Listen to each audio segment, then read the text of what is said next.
नमस्कार दोस्तों, आप सभी का एक बार फिर से स्वागत है हमारे चैनल दुर्गा भक्ति मार्ग में।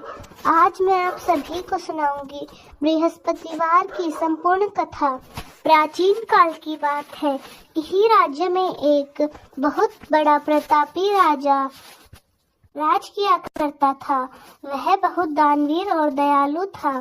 वह प्रत्येक गुरुवार को व्रत रखता और भूखे और गरीबों को दान देकर पुण्य प्राप्त करता था। लेकिन यह बात उसकी रानी को अच्छी नहीं लगती थी। वह न तो दान किया करती थी, न ही व्रत करती थी। राजा को भी दान पुण्य करने से मना किया करती थी। एक बार राजा शिकार खेलने के लिए जंगल में चले गए। महल में रानी और दासी थी। उसी समय बृहस्पति देव साधु का रूप धारण करके राजा के दरवाजे पर भिक्षा मांगने के लिए आए। जब साधु ने रानी से भिक्षा मांगी तो रानी ने कहा कि साधु महाराज, मैं इस दान पुण्य से तंग आ गई हूँ। आप कोई ऐसा बताइए कि जिससे सारा धन नष्ट हो जाए और मैं आराम से रह सकूं। साधु के रूप में बृहस्पति देव ने कहा, हे देवी, तुम तो बड़ी ही विचित्र हो। धन से कभी कोई दुखी होता है क्या? अगर अधिक धन है तो इसे शुभ कार्यों में लगाओ। कुंवारी कन्याओं का विवाह कराओ, विद्यालय और बाग बगीचे का निर्माण कराओ। ऐसा करने से तुम्हारे दोनों लोग सुधरेंगे। परंतु साधु की इन बातों से रानी को बिल्कुल भी खुशी नहीं हुई। उसने कहा, मुझे तो ऐसे धन की कोई आवश्यकता नहीं है जिसे मैं दान में गवा दूं और जिसे संभालने में मेरा सारा समय नष्ट हो जाए।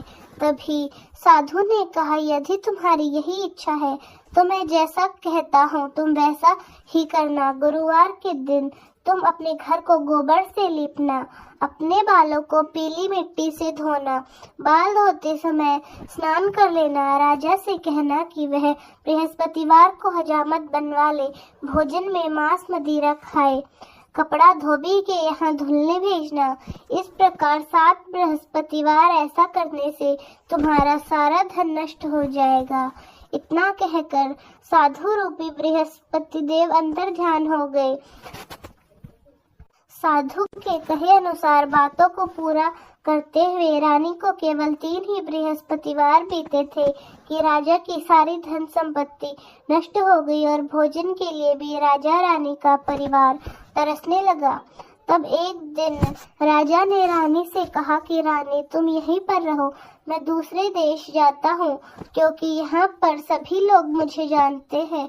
इसलिए मैं वहाँ पर कुछ न कुछ काम तो कर ही लूंगा। यहाँ मैं कोई छोटा मोटा काम नहीं कर सकता। ऐसा कहकर राजा परदेश चला गया। वहाँ वह जंगल से लकड़ी काट कर लाता और शहर में बेचता। इस तरह वह अपना जीवन बिताने लगा। उधर राजा के परदेश से जाते ही रानी और दासी दुखी रहने लगे। एक बार जब रानी और दासी को 7 दिन तक बिना भोजन के रहना पड़ा तो रानी ने दासी से कहा, हे दासी, पास के नगर में मेरी बहन रहती है। वह बहुत ही धनवान है। तू उसके पास जा और कुछ लेके आ, थोड़ा बहुत गुजर बसर हो जाए। दासी रानी की बहन के पास गई। वह गुरुवार का दिन था और रानी की बहन उस समय बृहस्पतिवार के व्रत की कथा सुन रही थी। दासी ने उस रानी की बहन को अपनी रानी का संदेश दिया, लेकिन रानी की बड़ी बहन ने उसे कोई उत्तर नहीं दिया। जब दासी को रानी की बहन से कोई उत्तर नहीं मिला तो वह बहुत दुखी हो गई। उसे बहुत क्रोध आया। दासी ने वापस आकर रानी को सारी बातें बता दी। दासी की बात सुनकर रानी ने अपने भाग्य को बहुत कोसा, लेकिन उधर रानी की बहन ने सोचा कि मेरी बहन की दासी आई थी परंतु मैंने उसे कुछ नहीं कहा, और यह जानकर वह बहुत दुखी हुई।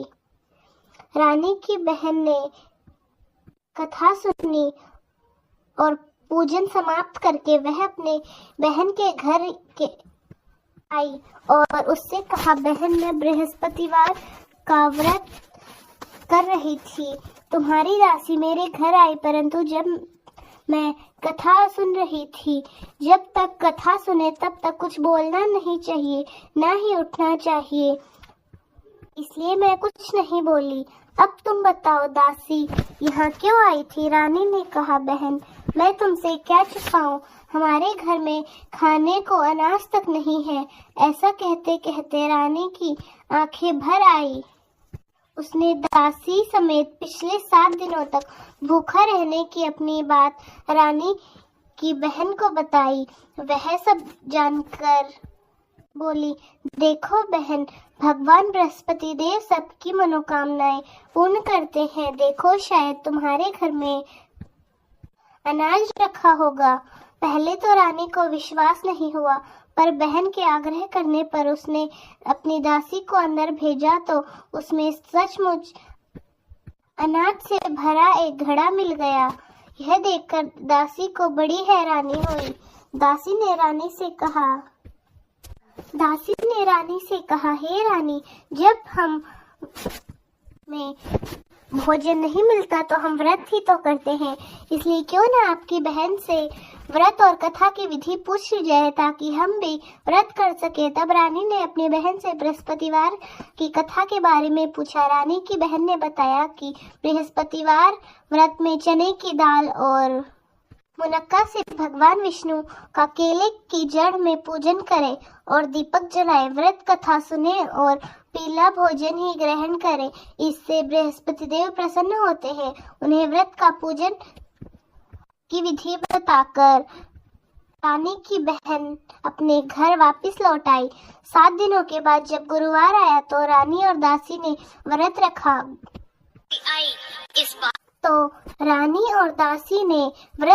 घुड़साल में जाकर चना और गुड़ भी लेकर आई। फिर उन्होंने केले की जड़ में विष्णु जी का पूजन किया। पीला भोजन कहाँ से आए?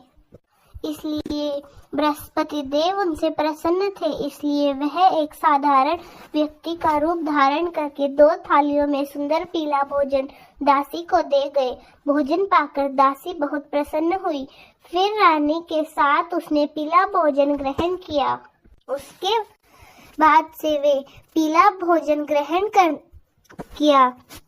फिर वे भी सभी गुरुवार का व्रत और पूजन करने लगी। बृहस्पतिवार भगवान की कृपा से उनके पास फिर से धन संपत्ति आ गई, परंतु रानी फिर से पहले की तरह आलस्य करने लगी। तब दासी ने कहा, देखो रानी, तुमने पहले भी इसी प्रकार आलस्य किया था, तुम्हें धन रखने में कष्ट होता था, इस कारण सभी धन नष्ट हो गया। अब जब भगवान बृहस्पति की कृपा से हमें धन फिर से मिला है तो तुम फिर से आलस्य क्यों करती हो? रानी को समझाते हुए दासी ने कहा, बड़ी मुसीबतों के बाद हमने इस तरह पाया है, इसलिए हमें दान पुण्य करना चाहिए, भूखे मनुष्य को भोजन कराना चाहिए, धन को शुभ कार्यों में खर्च करना चाहिए, जिससे तुम्हारे कल का यश बढ़ेगा, स्वर्ग की प्राप्ति होगी और तुम्हारे पितृ भी प्रसन्न रहेंगे। दासी की बात मानकर रानी अपना धन शुभ कार्यों में खर्च करने लगी, जिससे पूरे नगर में उसका यश फैल गया। तो दोस्तों, कैसी लगी आपको हमारी आज की कहानी? कमेंट्स में जरूर बताएं। धन्यवाद।